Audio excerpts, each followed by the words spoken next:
ఇందాకే కొద్దిసేపటి క్రితం రాష్ట్రపతిని ఆయన స్వయంగా వెళ్ళి ఆ ఎయిర్పోర్ట్కి వెళ్ళి ఆహ్వానించడం జరిగింది. రేపు ఒక ప్రోగ్రాంలో ఆమె పాల్గొననున్నారు. శిల్పారామంలో జరిగేటువంటి ప్రోగ్రాంలో. ఇవి మొత్తంగా రెండు తెలుగు రాష్ట్రాలకు సంబంధించి ప్రస్తుతం జరుగుతున్నటువంటి రాజకీయ అంశాలను చెప్పుకోవాలి. అయితే అసెంబ్లీలో అంటే ఆంధ్రప్రదేశ్ అసెంబ్లీలో ఈరోజు మాట్లాడినటువంటి కొన్ని అంశాలు చాలా హైలైట్ అయ్యాయి. ఒక పక్క హోమ్ మినిస్టర్ కావచ్చు, ఆ తర్వాత చంద్రబాబు నాయుడు గారు కావచ్చు, ఆ తర్వాత పవన్ కళ్యాణ్ కావచ్చు, వీళ్ళు మాట్లాడినటువంటి మాటలు చాలా హైలైట్గా నిలిచాయి.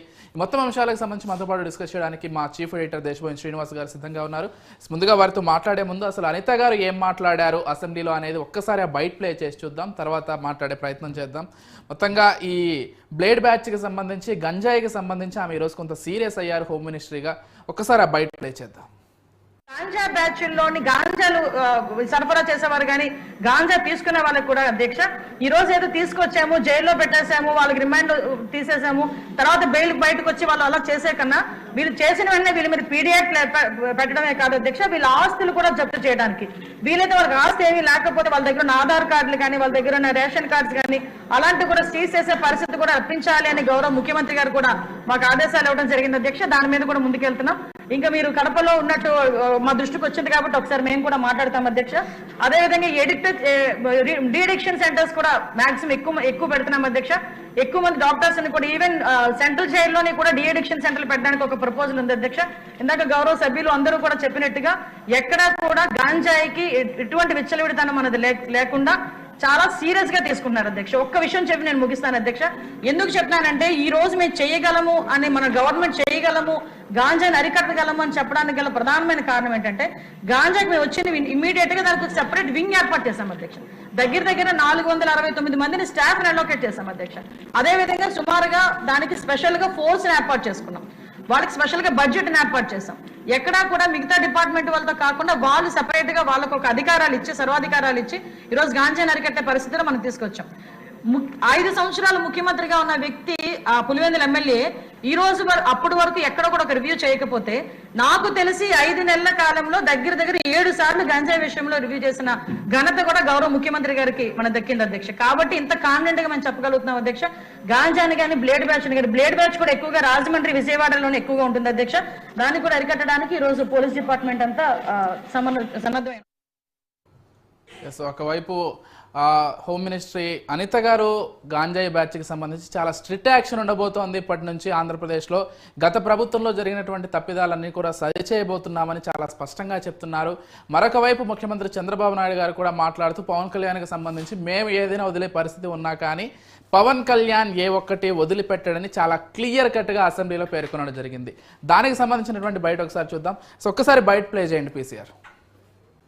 ఇంకో పక్క రాష్ట్రాల్లో మాకు ఎవ్వరి కూడా ఇక్కడ అనుమానం లేదు, నాకంటే ఎక్కువ గట్టిగా ఉన్నాడు పవన్ కళ్యాణ్ గారు. ఎక్కడైతే ఈ సోషల్ మీడియాలో కానీ లేకపోతే గంజాయి కానీ ఎవరైతే అరాచకాలు చేస్తున్నారో అరాచక శక్తుల్ని పూర్తిగా కట్టడి చేయాలని డిటర్మినేషన్ వరకు ఉంది.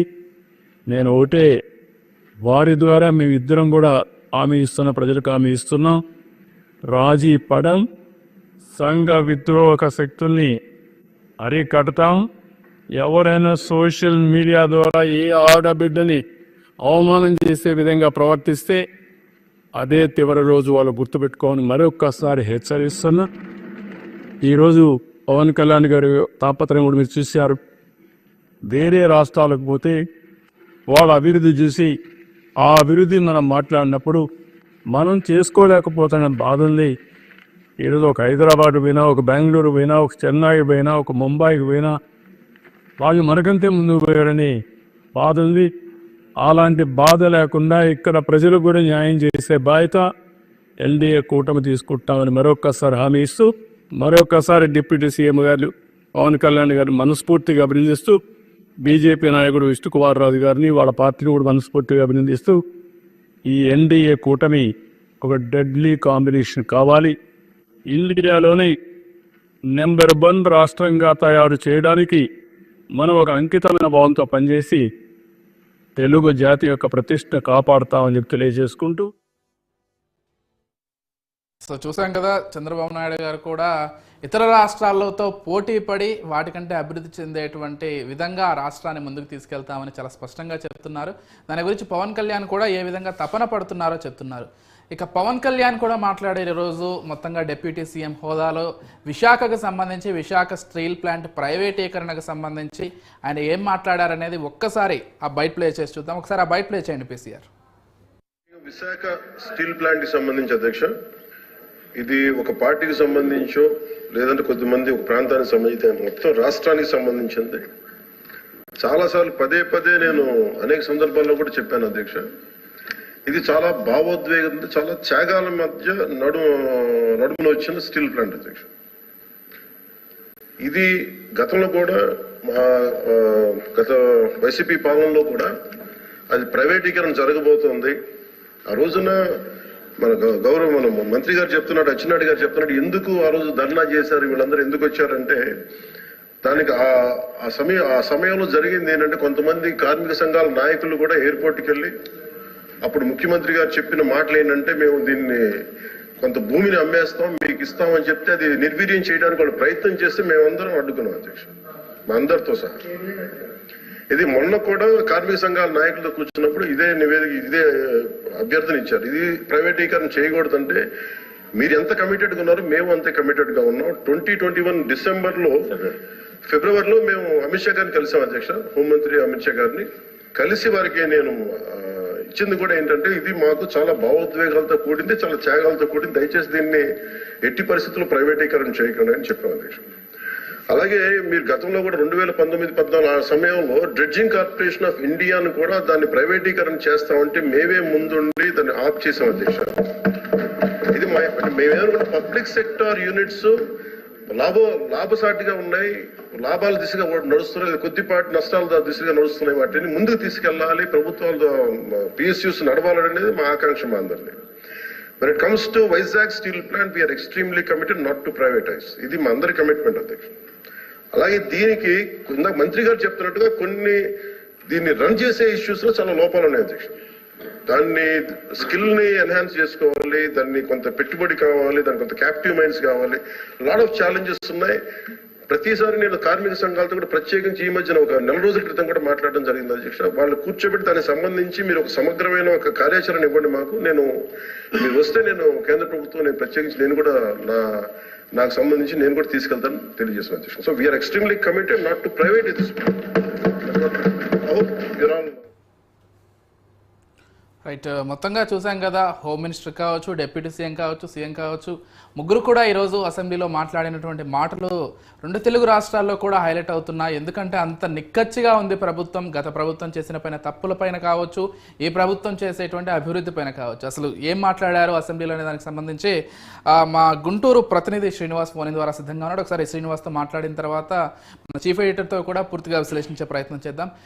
శ్రీనివాస్, అసలు మొత్తంగా ఈరోజు అసెంబ్లీలో మాట్లాడినటువంటి మాటలు కావచ్చు, ఇచ్చినటువంటి అంటే హామీ కావచ్చు, ప్రజలకి హైలైట్ గా నిలిచిందని చెప్పుకోవాలి. సో ఎలా చూడాలి ఈరోజు అసెంబ్లీలో ఎటువంటి చర్చ జరిగింది శ్రీనివాస్? ఇదే చంద్రబాబు మాట్లాడిన మాటలు. చంద్రబాబు నాయుడు ఏదో మొదటిసారిగా ఆంధ్రప్రదేశ్ రాష్ట్రానికి విభజన జరిగిన రాష్ట్రానికి ముఖ్యమంత్రి అవలేదు. ఆయన గతంలో ఉమ్మడి తెలుగు రాష్ట్రాలకు ముఖ్యమంత్రిగా చేసిన వ్యక్తి ఈ రోజు పవన్ కళ్యాణ్ ని ఒక మాట అప్రిషియేట్ చేస్తూ, పవన్ కళ్యాణ్ రాష్ట్రంలో అవినీతి అక్రమాలను అణచివేయటానికి మేము వెనకాడినా పవన్ కళ్యాణ్ ఒప్పుకోరు. అదే విధంగా గంజాయి సాగు చేస్తుంటే చీకటి వేలుతో పవన్ కళ్యాణ్ స్వయంగా పీకిచ్చే ఏర్పాటు చేస్తారు అని అంటూ అట్లాంటి మాటలు పవన్ కళ్యాణ్ ని పొగుడుతున్నారు అని అందరూ అనుకుంటున్నారు, కానీ అవి పొగడతలు కాదు. పవన్ కళ్యాణ్ సినిమాల్లో ఏ విధంగా నెంబర్ 1 గా హీరోగా నిలబడ్డారో, ఆయన రాజకీయాల్లోకి వచ్చి ఇప్పుడైతే గెలిచారు. ప్రస్తుతం 2024 ఎన్నికల్లో ఆయన గెలిచి అసెంబ్లీకి వచ్చారు. కానీ రాకముందే రాజకీయాల్లో ఉండి 10 సంవత్సరాల పాటు ప్రతిపక్షంలో ఉండి, ప్రతిపక్ష హోదా లేకుండా కూడా సామాన్య రాజకీయాల్లో కూడా ఉండి పవన్ కళ్యాణ్ ప్రజలకు ఎంత సేవ చేశారో, అప్పుడు ప్రతిపక్ష హోదా లేని సమయంలో కూడా పవన్ కళ్యాణ్ రాష్ట్రంలో జరిగే అవినీతి అక్రమాలను తన పేకట వేలతో ప్రకటిస్తాను, అధికారంలో వాళ్ళైనా సరే ప్రతిపక్షం వాళ్ళైనా సరే మీరు కలిసి కరెక్ట్ గా పనిచేస్తానంటేనే చేయండి, లేదంటే నేను ఊరుకుండేది లేదని చెప్పి వాళ్ళను ముక్కుసీటుగా హెచ్చరించిన మనిషి 2009 ఎన్నికల్లో అయితే వాళ్ళతో కలిసి వాళ్ళతో పనిచేశారు. ఎన్డీఏ కూటమితో 2009 సంవత్సరం పనిచేశారు. అప్పుడు వాళ్ళు సరిగా పనిచేయలేదని చెప్పి గత 5 సంవత్సరాలు వాళ్ళతో మళ్ళీ వెనక్కి వచ్చేసి సింగిల్ గా పోటీ చేసిన దాఖలాలు కూడా ఉన్నాయి. అంటే పవన్ కళ్యాణ్ అనే వ్యక్తి ముక్కుసూటిగా కుటుంబం అయినా సరే, బయట వాళ్ళైనా సరే, ప్రభుత్వం అయినా సరే, బయట వ్యక్తులైనా సరే, ఎవరైనా సరే నాకు ఐ డోంట్ కేర్ అనే రీతిలో కరెక్ట్ గా ముక్కుసూటిగా మాట్లాడే వ్యక్తి. అతని పనితనం కూడా ముక్కుసూటిగా ఉంటుంది. రాష్ట్ర రాజధాని విషయంలో అప్పుడు 3 రాజధానులని జగన్ అన్నప్పుడు, జగన్ 3 రాజధానులని నువ్వు ఎన్నికల్లో రాలేదు, కానీ గెలిచిన తర్వాత రాష్ట్ర అభివృద్ధిని చేసేందుకే కుంటి పదంలో నడిపించేందుకే నువ్వు ఈ విధంగా అంటున్నావు. ఇది కరెక్ట్ కాదు, పద్ధతి మార్చుకొని జగన్ ని ఏదైతే హెచ్చరించాడో మొన్న జరిగిన 2024 ఎన్నికల్లో పవన్ కళ్యాణ్ మాటలను ప్రజలు ఏకీభవిస్తూ జగన్ కి 0 చూపిస్తూ 11 ఓట్లు వేయించారు. 111 అనే వ్యక్తికి పక్కన 0 తీసేసి 11ని కన్ఫర్మ్ చేశారు. అంటే పవన్ కళ్యాణ్ మాటలను 2 తెలుగు రాష్ట్రాల్లో ప్రజలు ఏ విధంగా సినిమాల్లో అభినందిస్తున్నారో, రాష్ట్ర రాజకీయాల్లో మన ఆంధ్రప్రదేశ్ రాష్ట్రంలో ప్రతి మారుమూల గ్రామం దగ్గర నుంచి చూసుకుంటే పట్టణాల్లో దాదాపు 12 పట్టణాలు, ప్రధాన పట్టణాలని, ఆ 12 పట్టణాల ప్రజలు కూడా పవన్ కళ్యాణ్ మాటకు ఆ విలువ ఇస్తున్నారు. అదే విధంగా ఇప్పుడు మనం ప్రస్తుతం చూసుకుంటే ఢిల్లీలో ఏ విధంగా కాలుష్య రహితంగా అయిందో ఇక్కడ వైజాగ్ కాలుష్య రహిత ప్రాంతంగా మారింది. దీన్ని ఏ విధంగా అక్కడ కాలుష్య రహితంగా చేయాలనే పలు ప్రణాళికలను సైతం అతను ఇప్పటికే కొంతమంది అధికారులతో మాట్లాడటం జరిగింది. కొన్ని అవసరమైతే సింథటిక్ పవర్ ప్లాంటేషన్ వాటి వల్ల వస్తుంది, వాటిని కూడా కొంచెం తగ్గించేసి వైజాగ్ ప్రాంత ప్రజలకు. Right, thank you Srinivas, thank you so much. మొత్తంగా సార్ అంటే చూసుకున్నట్లయితే పవన్ కళ్యాణ్ని పొగిడినటువంటి సందర్భం ఈరోజు అసెంబ్లీలో మామూలు విషయం కాదు. ఎందుకంటే చంద్రబాబు నాయుడు గారి నోటి వెంట ఎవరినైనా అంత ఈజీగా పొగడ్డం అంటూ ఉండదు. ఎందుకంటే ఆయన చూసినటువంటి రాజకీయ నేపథ్యం కావచ్చు, ఆయన పరిపాలనలో ఉన్నటువంటి అనుభవం కావచ్చు. సో ఇన్ని నేపథ్యాల మధ్యలో పవన్ కళ్యాణ్ని పరిపాలన విధంగా కావచ్చు, లేకపోతే పవన్ కళ్యాణ్కి ఉండేటువంటి విజన్ విషయంలో కావచ్చు, ఈరోజు చంద్రబాబు మెచ్చుకోవడం అంటే మొత్తం అటు పవన్ అభిమానులు కావచ్చు, తెలుగు రాష్ట్ర ప్రజలు కావచ్చు, ఈ విషయంలో కొంత హ్యాపీగా ఫీల్ అవుతున్నారు. సో ఆ విషయంతో స్టార్ట్ చేద్దాం. ఇక్కడ ఒక సందర్భాన్ని మనం గుర్తు చేసుకోవాలి. ఏంటి ఆ సందర్భం అంటే ఆలస్యం అమృతం విషయం. ఎందుకు ఈ పదాన్ని చెప్పానంటే గత ప్రభుత్వంలో బ్లేడ్ బ్యాచ్లు, గూండాలు, గంజాయి సాగు, గంజాయి వినియోగము, హత్యలు, అత్యాచారాలు ఇవన్నీ జరుగుతుంటే కళ్ళు అప్పగించుకొని చూశారే తప్ప వాటిని ఖండించిన పాపాన, వాళ్ళని ఆపినటువంటి పాపాన మరి గత ప్రభుత్వం చేయలే. సో అందుకోసమే ఎప్పుడైతే చేయాల్సిన పని వెంటనే చెడు మీద ఎప్పుడైతే వెంటనే పోరాటం చేయాలో అది జరగలేదు. అందుకే అది ఈరోజు విషమై కూర్చున్నది. అందుకే వెరీ ఇమీడియట్గా చేయాలన్నటువంటి నేపథ్యంతోనే మరి పవన్ కళ్యాణ్ గారు ఒక షాడో హోమ్ మినిస్టర్గా ఇట్లాంటి వాటిని వెంటనే కట్టడి చేయాలని తను పూనుకున్నటువంటి విధానానికి ఈరోజు చంద్రబాబు గారు అసెంబ్లీ సాక్షిగా ఒకవేళ సీఎంగా నేను ఊరుకున్నా కూడా పవన్ కళ్యాణ్ ఊరుకునేటువంటి పరిస్థితి లేదు అన్నటువంటి విషయాన్ని కుండలు బద్దలు కొట్టినట్లుగా చెప్పారు. అంటే అప్పుడు విషయాల పట్ల, ఈ రాజకీయంగా ఉన్నటువంటి అభద్రత పట్ల, తర్వాత శాంతి భద్రతల పట్ల, రౌడీల పట్ల, మాఫియా పట్ల పవన్ కళ్యాణ్ ఎంత దీర్ఘంగా ఆలోచిస్తున్నారు, ఈ రాష్ట్రాన్ని అభివృద్ధి తీసుకురావాలన్నటువంటి అంశాన్ని బాగా గుర్తు చేసుకోవాలి. ఇక్కడ చంద్రబాబు సాధ్యమైనంత వరకు నిజంగా ఎవరిని పూర్తి స్థాయిలో మరి పైకి లేపి మాట్లాడటం అనేది చాలా అరుదుగా జరుగుతుంటుంది. కానీ ఇక్కడ పవన్ కళ్యాణ్ని ఇలా మాట్లాడటానికి గల కారణం ఏంటో తెలుసా? సెంట్రల్ ఇండియాలో ఉంటున్న మహారాష్ట్ర, జార్ఖండ్లో అక్కడ తన ప్రపంచాన్ని చూపించినటువంటిది సందర్భం చూసాం. ఎగ్జిట్ పోల్స్లో ఈ తన ప్రపంచం ద్వారా అక్కడ బీజేపీ కూటమి వస్తున్నటువంటి సందర్భాన్ని కూడా ఈరోజు మనం ఎగ్జిట్ పోల్స్లో చూసినటువంటి సందర్భం. అట్లాగే జార్ఖండ్ కూడా అట్లాగే. ఇప్పుడు తమిళనాడులో రాబోతున్నటువంటి ఎన్నికల్లో కూడా పవన్ కళ్యాణ్ మానియా ఉండబోతుంది, పవన్ కళ్యాణ్ ప్రభంజనం ఉండబోతుంది. అందుకే జనం ప్రభంజనం, పవన్ కళ్యాణ్కే జయకేతనం అనేటువంటి సందర్భం రాబోతుంది. వాహ్, భలే ఆ చెప్పారు. సందర్భంలోనే పవన్ కళ్యాణ్ యొక్క జనసేన కార్యకర్తలు ఎవరు కూడా ఆగే పరిస్థితి లేదు. అందుకోసం నిత్యం కష్టపడేటువంటి పరిస్థితి వచ్చేసింది. ఆ నేపథ్యంలోనే ఇప్పుడు మరి సౌత్ ఇండియా మోడీగా మారబోతున్నటువంటి పవన్ కళ్యాణ్ అంటే చివరికి మోదీ కూడా దిగి వచ్చేటువంటి పరిస్థితి ప్రారంభమైంది. అందుకే ఇంకొక విషయాన్ని కూడా మీకు చెప్పదలుచుకున్న ఇక్కడ, పవన్ చూడటానికి ఎట్లా ఉంటాడంటే అమాయకుడిలా ఉంటాడు, అసాధ్యుడిలా ఉంటాడు. కానీ ఆలోచన 1000 గుర్రాలు పరిగెత్తేటువంటి స్పీడ్లో ఉంటుంది తన ఆలోచన విధానం. తద్వారానే ప్రతి అంశానికి సొల్యూషన్ని, సమస్యలకు పరిష్కారాన్ని కనుగొంటూ ఒక మాట ఉంటుంది, ప్రతి సమస్యకు పరిష్కారం ఉంటుంది, అది పవన్ కళ్యాణ్తో సాధ్యమంటుంది జనసేన.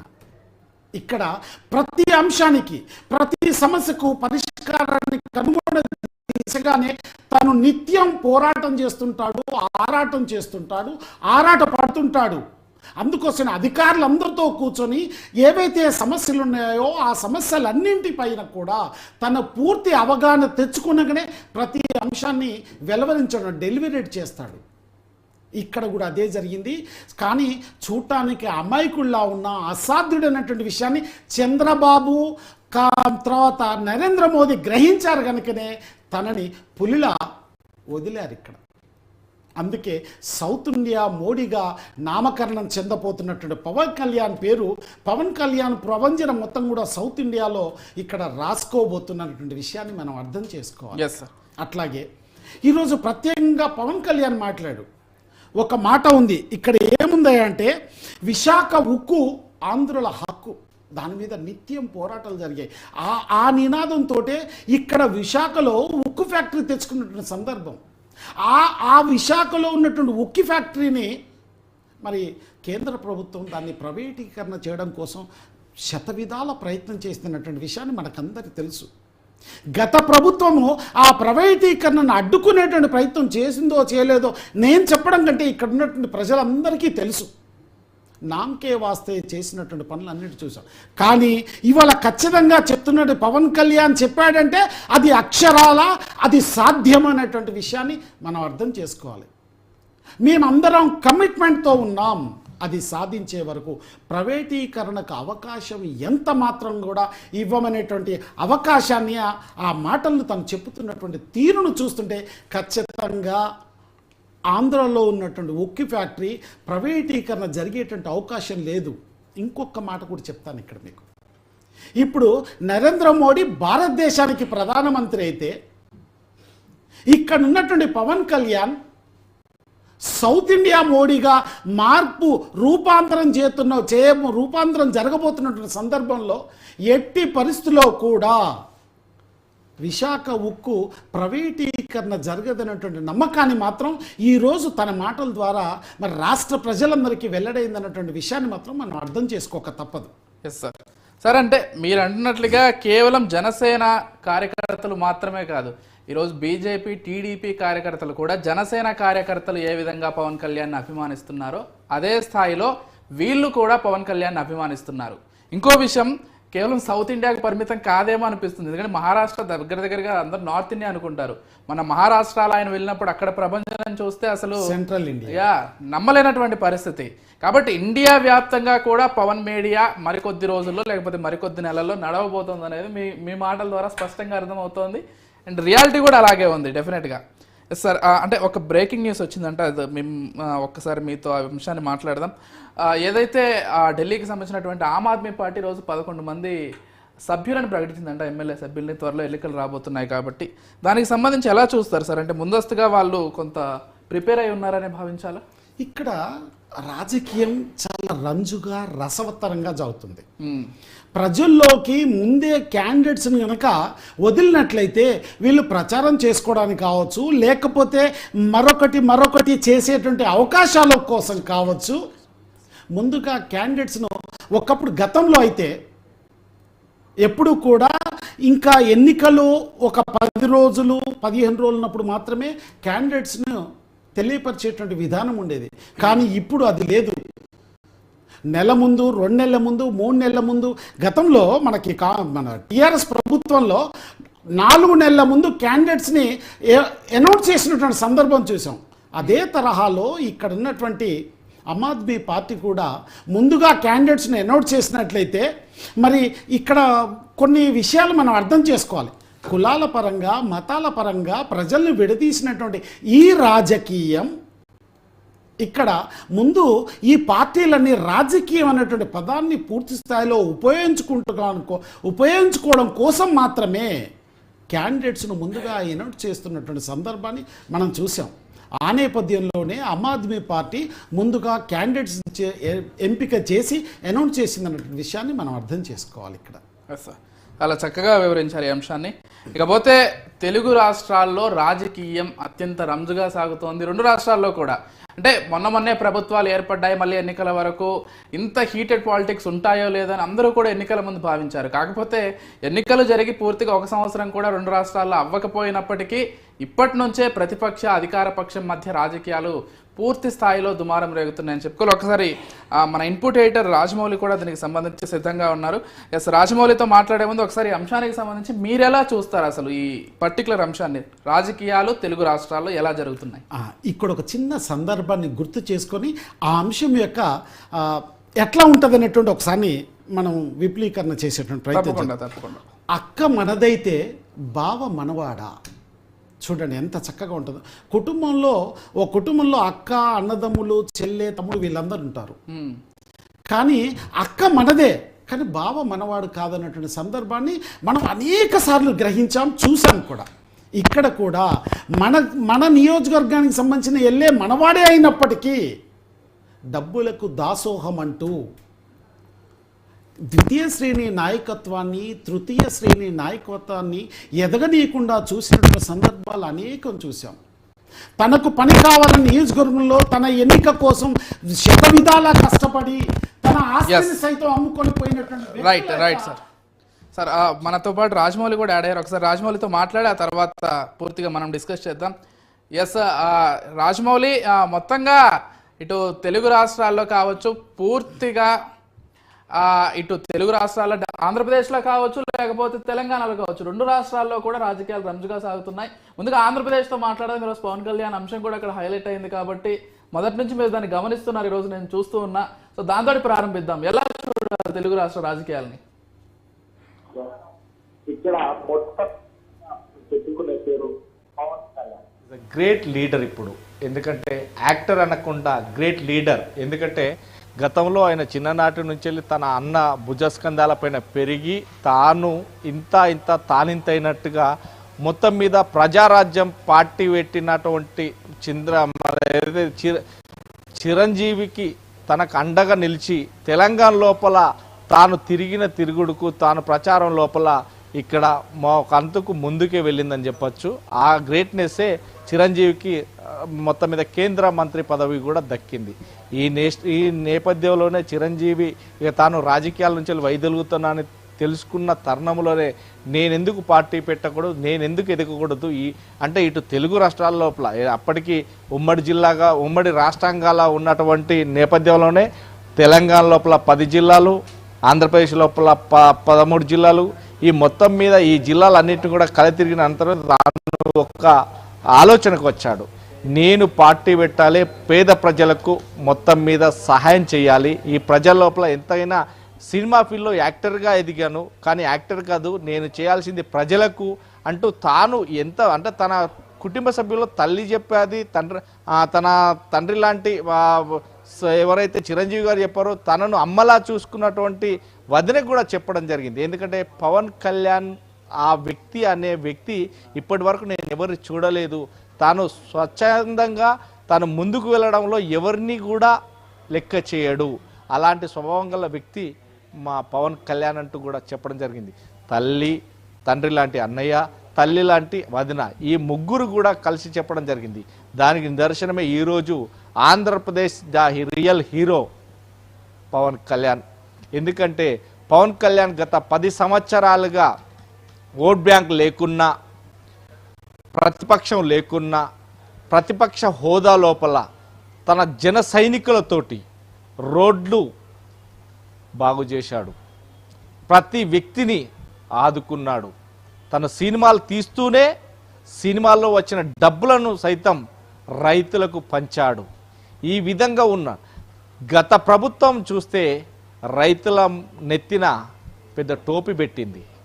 ఇక చూస్తే మొత్తం మీద ఆంధ్రప్రదేశ్ రాష్ట్ర వ్యాప్తంగా మనం మొత్తం చూసినట్టయితే ఆంధ్రప్రదేశ్ను ఒక భూగోళంలా తింపి మొత్తం దోచిన వ్యక్తులే గత ప్రభుత్వ పాలకులు అని చెప్పచ్చు. ఇక ఎవరూ ఆగలేదు. ప్రతిపక్షంలో ఉన్న టీడీపీని ఇంట్లో వ్యక్తులతో సహా బయటి వ్యక్తులతో సహా ప్రతి ఒక్కరిని ఒక ఆట ఆడుకున్నారు వైసీపీ ప్రభుత్వం. దానికి కౌంటర్గా టీడీపీ ఎంత ముందుకు పోయినా కానీ గెలవలేకపోయింది. దానికి హీరోలా ఎదిగాడు. తన అండాతోటి నా మద్దతు నీకు ఇస్తున్నానంటూ కూడా చంద్రబాబు నాయుడికి ఒక భుజం తట్టాడు. తనను జైలుకు పంపించిన వైసీపీ ప్రభుత్వానికి మీరు ఈ లెక్కన ముందుకు వెళ్తే నేను లేవాల్సి వస్తుందని చెప్పి తను లేచి ముందుకు ఒక అడిగేసి జైలుకు వెళ్ళి మరి చంద్రబాబు నాయుడిని కలిసి కలవక ముందే తాను టీడీపీకి నేను నా సపోర్ట్ ఉంటుంది, మేము ముగ్గురం కలిసి అవసరమైతే బీజేపీ టీడీపీ మేము ముగ్గురం కలిసి ప్రభుత్వం ఏర్పాటు చేస్తాం అనే సంకేతంతో ముందుకు రావడం జరిగింది. అదేవిధంగా చంద్రబాబు నాయుడిని జైల్లో కలిసిన నేపథ్యంలోనే తన భుజం మీద చేసి నేను మీకు అండగా ఉన్నాను, మీరే ముఖ్యమంత్రి, వచ్చే ప్రభుత్వం మనది అని తన మాట ఇచ్చాడు. అప్పుడు చంద్రబాబు నాయుడు కళ్ళల్లో ఆనంద బాష్పాలు కూడా రాలాయి. ఇదే నేతృత్వం లోపల పవన్ కళ్యాణ్ అంటే ఒక హీరోయిజం లేచింది. ఇక్కడ ఏదైనా పవనిజమే తప్ప వేరే ఇజం ఉండకూడదు అనుకున్నాడు.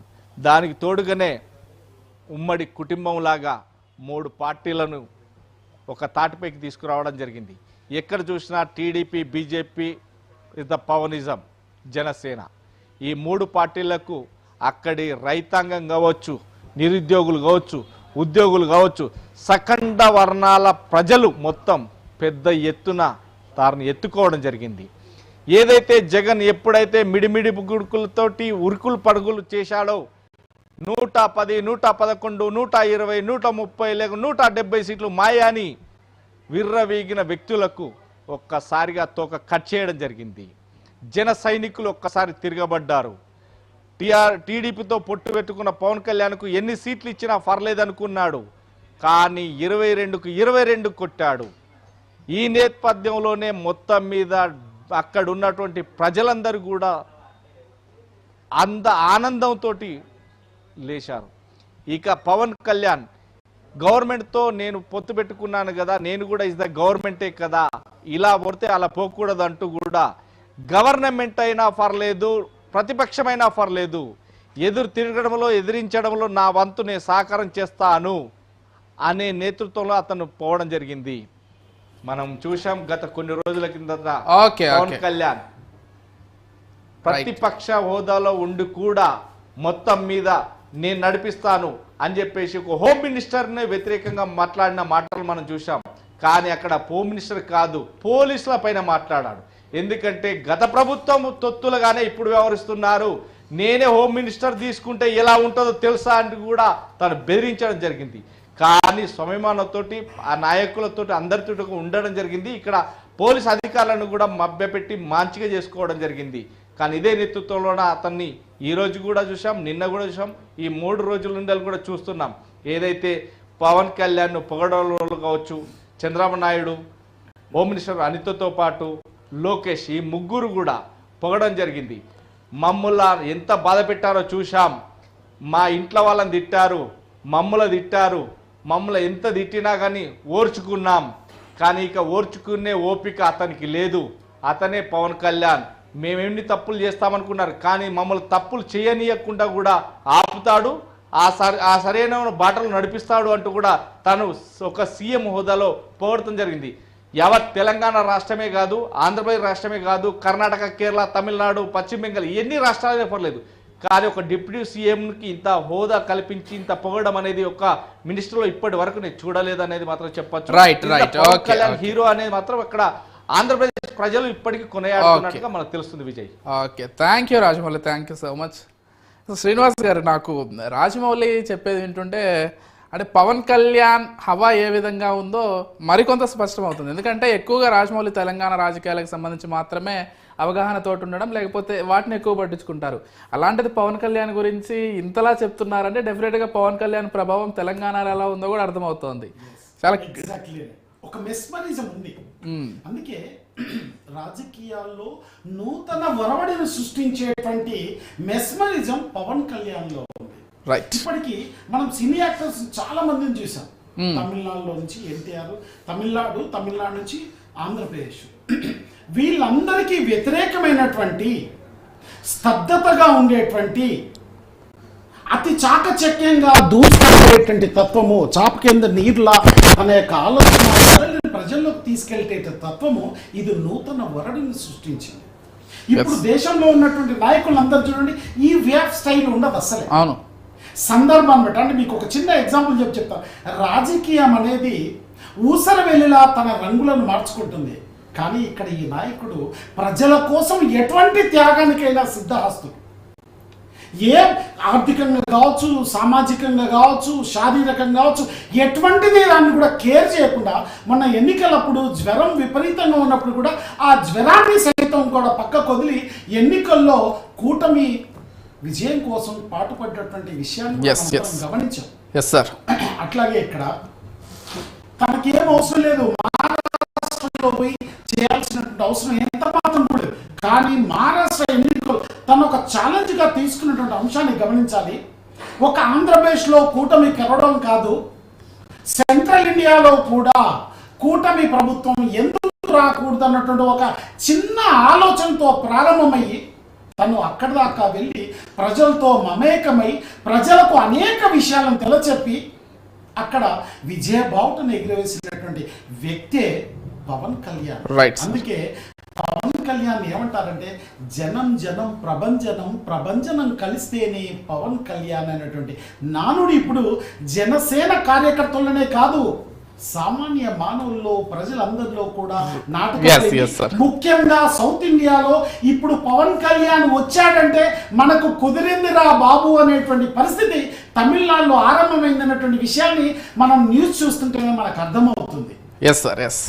అంటే మీరు చెప్పినటువంటి మాట ఏదైతే ఉందో మరో మోదీగా ఎదుగుతున్నారని, my addons to that is like ఏదైతే మన సనాతన ధర్మానికి సంబంధించి ఒక బోర్డు ఏర్పాటు చేయాలని పవన్ కళ్యాణ్ చెప్పినప్పుడు దేశవ్యాప్తంగా కూడా దానికి మద్దతు ఇచ్చారు. దేశం మొత్తం కూడా మద్దతుగా నిలబడ్డారు. ఎందుకంటే ఇతర మతాలని ఎక్కడా కూడా కించపరచకుండా, ఇతర మతాలను ఎక్కడా తక్కువ చేయకుండా, హిందూ మతంలో హిందూ ధర్మానికి జరుగుతున్నటువంటి అన్యాయం ఏదైతే ఉందో దాన్ని ప్రశ్నించాలి, దాన్ని ఖచ్చితంగా ఎదుర్కోవాలి అని ఆయన ఒక సరికొత్త అంశాన్ని ముందుకు తీసుకొచ్చారు. డెఫినెట్గా ఆ జాతీయ నాయకుడిగా ఆయన ఎదుగుతున్నటువంటి క్రమాన్ని మనం అందరం కళ్ళతో చూస్తున్నాం.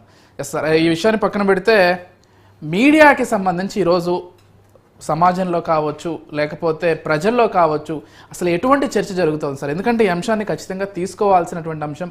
మీడియాకి సంబంధించి గతంలో ఏ విధంగా ఉంది, ప్రస్తుతం ఏ విధంగా ఉంది?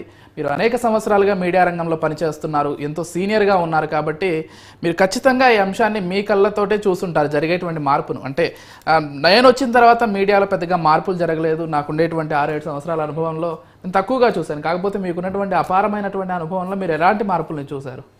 ఇక్కడ మన రాజ్యాంగం కల్పించినటువంటి హక్కు ఏంటంటే భావ ప్రకటన స్వేచ్ఛ.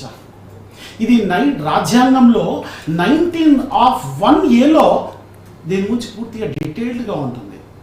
భావ ప్రకటన ఏ మీడియా ద్వారానే కూడా వెలువచ్చేటువంటి అవకాశం ఉంది. కానీ వెరీ ఇమ్మీడియట్గా దానికి కాంట్రాస్ట్ గా 19(2)A అనేటువంటి సందర్భం ఉంది.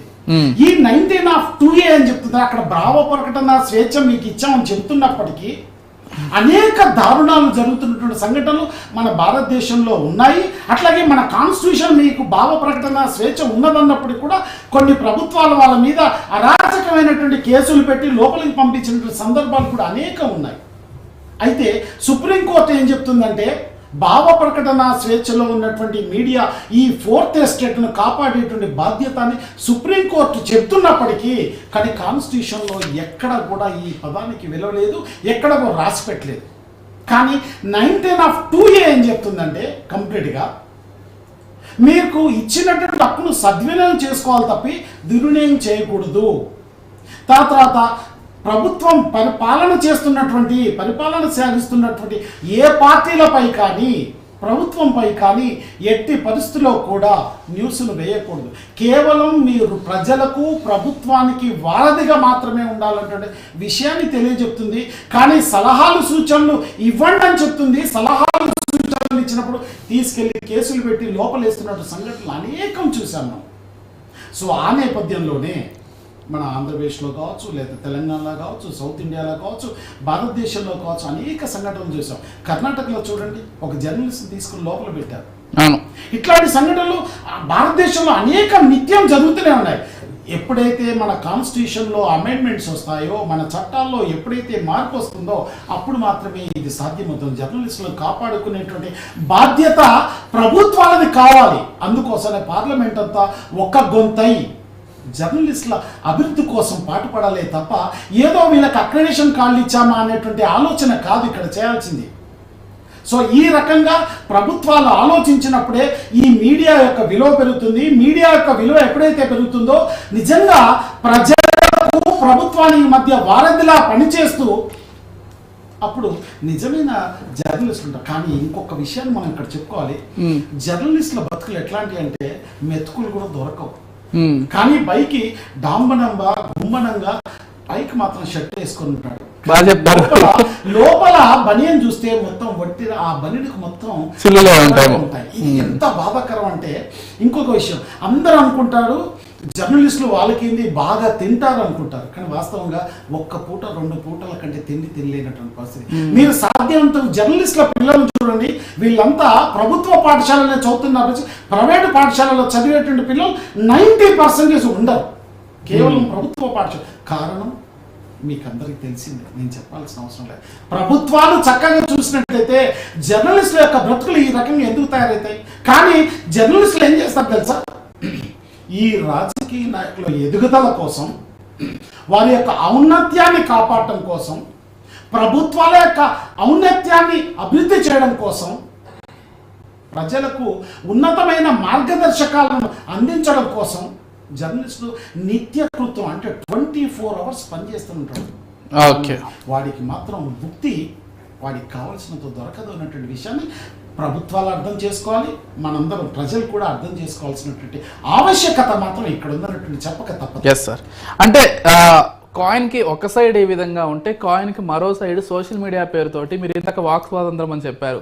ఆ వాక్ స్వాతంత్రాన్ని ఇష్టారీతిన ఎదుటి వాళ్ళపైన దూషణలు చేయడానికి, ఎదుటి పార్టీలపైన వాళ్ళని కించపరచడానికి, వ్యక్తిత్వ హననం చేయడానికి ఉపయోగిస్తున్నటువంటి సోషల్ మీడియా మరోవైపు కాయిన్కి, దీన్ని ఎలా చూడాలి? ఇక్కడ నా దృష్టిలో సోషల్ మీడియా అంటే ఇది వికృత క్రీడ మాత్రమే. సోషల్ మీడియా అనేది వికృత క్రీడ లాంటిది. అయితే దీంట్లో ఐటీ యాక్ట్ 66 ప్రకారము సోషల్ మీడియాలో ఎవరైనా వికృతానికి సంబంధించినటువంటి పబ్లిసిటీ చేసినట్లయితే, పోస్టులు చేసినట్లయితే వాళ్ళని ఇమ్మీడియట్గా తీసుకెళ్లి జైలు వేసేటువంటి పరిస్థితి వచ్చింది. కానీ కేంద్ర ప్రభుత్వం ఒక పని చేసింది. ఇక్కడ ఆ ఐటీ 66 యాక్ట్ను తీసివేసి 2000 ఐపీసీ అనేటువంటి కొత్త యాక్ట్ను తీసుకొచ్చింది. ఇప్పుడు ఏంటయ్యా అంటే ఎవరైతే రాంగ్ పోస్టింగ్స్ చేస్తారో సోషల్ మీడియాలో వాళ్ళందరినీ కూడా క్రిమినల్ చర్యలు తీసుకుంటూ లోపల పెట్టేటువంటి అవకాశం వచ్చింది. ఆ నేపథ్యంలోనే ఇప్పుడున్నటువంటి ప్రభుత్వాలపై ఎవరైతే సోషల్ మీడియాలో చూడలేనటువంటి, చెప్పుకోలేనటువంటి పోస్టింగ్స్ అన్ని చేస్తున్నారో వాళ్ళందరికీ కూడా మరి భారతదేశంలో ఉన్నటువంటి ప్రభుత్వాలన్నీ కూడా కేసులు పెడుతున్నటువంటి, క్రిమినల్ కేసులు పెడుతున్నటువంటి సందర్భాలు అనేకం ఉన్నాయి. వీళ్ళందరూ కూడా దేనికోసం ఈ సోషల్ మీడియాని ఎంచుకుంటారంటే మనకు నోటికి ఏది వస్తే అది మాట్లాడచ్చు, ఏది గుర్తొస్తే అది చెయ్యొచ్చు, ఎవరి మీద పడితే వాళ్ళ మీద అపనిందలు వేయచ్చు. చూడండి ఎగ్జాంపుల్, శ్రీరెడ్డిని చూడండి, చేతులు ఆగలే కానీ ఈరోజు కాళ్ళు పట్టుకునేటువంటి స్థితికి వచ్చింది. అన్నా నన్ను వదిలేయన్నా, నేను ఏమీ తెలియను అమాయకురాలనన్నా, ఎవరో ప్రోత్సహిస్తే చేసిన వ్యక్తినన్నా నన్ను నా కుటుంబాన్ని బతకని అని వేడుకుంటున్నటువంటి పరిస్థితి. పోసాని కృష్ణమూర్తిని చూడండి, అంటే ప్రజలేమనుకుంటున్నారు, నోటికి ఏదొస్తే అది మాట్లాడుతున్న సందర్భం. ఈ సినిమా డైలాగులు కాదన్నటువంటి విషయాన్ని గుర్తించుకోవాలి. ఇక ఆర్జీవీ విషయానికి వస్తే, ఆర్జీవీ చేయాల్సింది ఏంటి? సమాజానికి ఒక మెసేజ్ సినిమాల ద్వారా ఇవ్వాలి. కానీ మెసేజ్లు కాదు ఆయన ఇచ్చేది.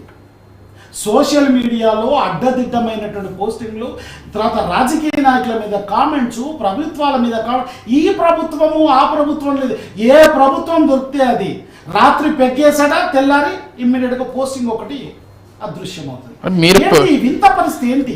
ఈ వింత పరిస్థితిని అడ్డుకోవాలంటే ప్రజలందరూ కూడా దీన్ని అడ్డుకోవాల్సిన పరిస్థితి. Yes sir. అంటే ప్రజల్లో ఈరోజు ప్రజలు ఎక్కువగా ఏమనుకుంటున్నారంటే దేవుడికైనా దెబ్బే గురువు అని ఒక సామెత ఉంటుంది. కాబట్టి వీళ్ళకి శిక్షలు పడితేనే మార్పు వస్తుంది, లేకపోతే మార్పు రాదు. ఏదో ఈరోజు అధికారం వేరే వాళ్ళ చేతిలో ఉంది కాబట్టి తగ్గుంటున్నారు, రేపు మళ్ళీ ఎలక్షన్ దగ్గర పడితే శరా మామూలే తయారవుతుంది వీళ్ళ పరిస్థితి. కాబట్టి ఖచ్చితంగా శిక్షలు పడాలి చట్ట ప్రకారం అనేది ప్రజల్లో ఉన్నటువంటి చర్చ. ఇక్కడ ఇంకొక విషయాన్ని గుర్తుంచుకోవాలి. గత ప్రభుత్వంలో మరి పరిపాలన చేయాలి, అభివృద్ధి వైపు దిశగా ఉండాలి, దాని తర్వాత సంక్షేమ పథకాలను చూడాలి, ఇవన్నీ చూడాల్సినటువంటి మనిషి ఇవన్నీ చూడాలని పరిస్థితుల్లోనే రౌడీజం పెరిగిపోయింది, గంజాయి పెరిగిపోయింది, అన్నీ పెరిగినాయి. అయితే ఇక్కడ ఒక చిన్న సందర్భాన్ని గుర్తు చేస్తారు. ఉత్త సంచికే ఊరేగింపు ఎందుకు? అసలు నువ్వు చేయాల్సింది పరిపాలన కదా, పరిపాలన వదిలిపెట్టి ఈ సోషల్ మీడియాని ఎందుకు రెచ్చగొట్టావు? సోషల్ మీడియాల వల్ల వచ్చేటువంటి లాభం ఏంటి నీకు? ఆ లాభం లేకనే కదా ఇప్పుడు అందరూ జైలులోకి వెళ్తున్నటువంటి పరిస్థితి. అందుకే ఉత్త సంచికి ఊరేగింపు ఎందుకు అనేటువంటి విషయాన్ని గుర్తు చేసుకోవాలి.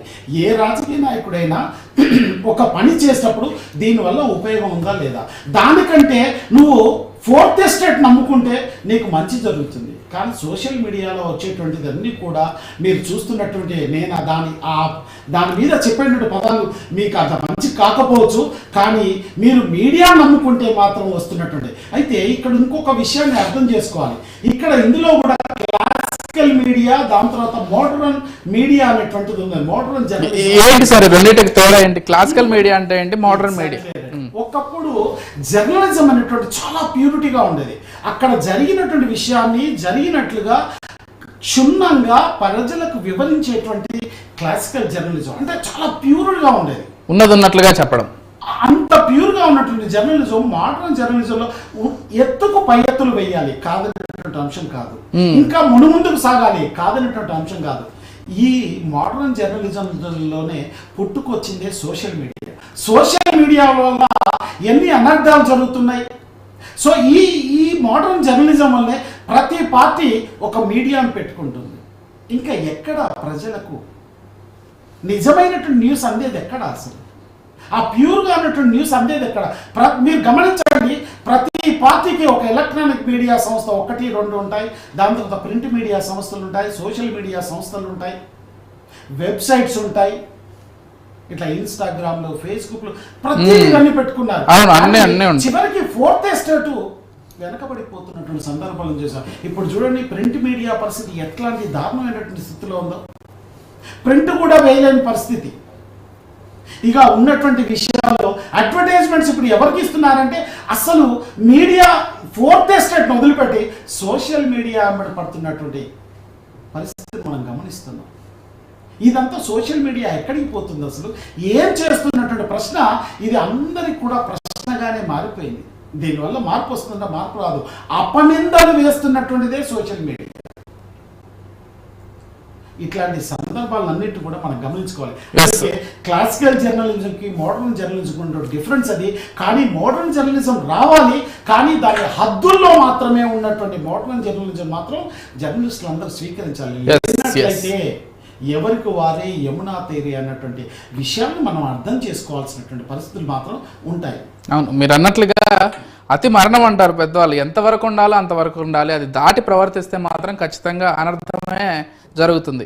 ఇకపోతే సర్వేలకు సంబంధించి సార్, అంటే ఇప్పుడు మహారాష్ట్ర ఎన్నికలు, జార్ఖండ్ ఎన్నికలు జరిగిపోయిన తర్వాత సర్వేలకు సంబంధించి మళ్ళీ చర్చ మొదలైంది భారతదేశ వ్యాప్తంగా. ఎందుకంటే అసలు ఈ సర్వేలు ఏ ప్రాతిపదికన చేస్తున్నారు, ఈ సర్వేలు ఎంతవరకు కరెక్ట్ అనేటువంటిది మళ్ళీ చర్చకు వచ్చింది. ఎందుకంటే గతంలో తెలుగు రాష్ట్రాల్లో కొన్ని సర్వే సంస్థలు ఇష్టారీతిన వైసీపీకి అనుకూలంగా 120 రాబోతున్నాయి, 150 రాబోతున్నాయి, కొన్ని అయితే ఏకంగా 175కు 175 వచ్చిన ఆశ్చర్యం లేదనేటువంటి సర్వేలు కూడా చెప్పాయి. రియాలిటీకి వచ్చేసరికి పూర్తిగా భిన్నంగా కూటమి ప్రభుత్వం ప్రపంచంతో గెలిచినటువంటి తీరును చూసాం. అంటే ఈ సర్వే సంస్థలు అసలు కేవలం ఓటర్లని లేకపోతే జరుగుతున్నటువంటి రియాలిటీని దారి మరల్చేందుకే ఇటువంటివన్నీ కొన్ని పార్టీల దగ్గర డబ్బులు తీసుకొని చేస్తున్నాయనేటువంటి చర్చ కూడా ఉంది.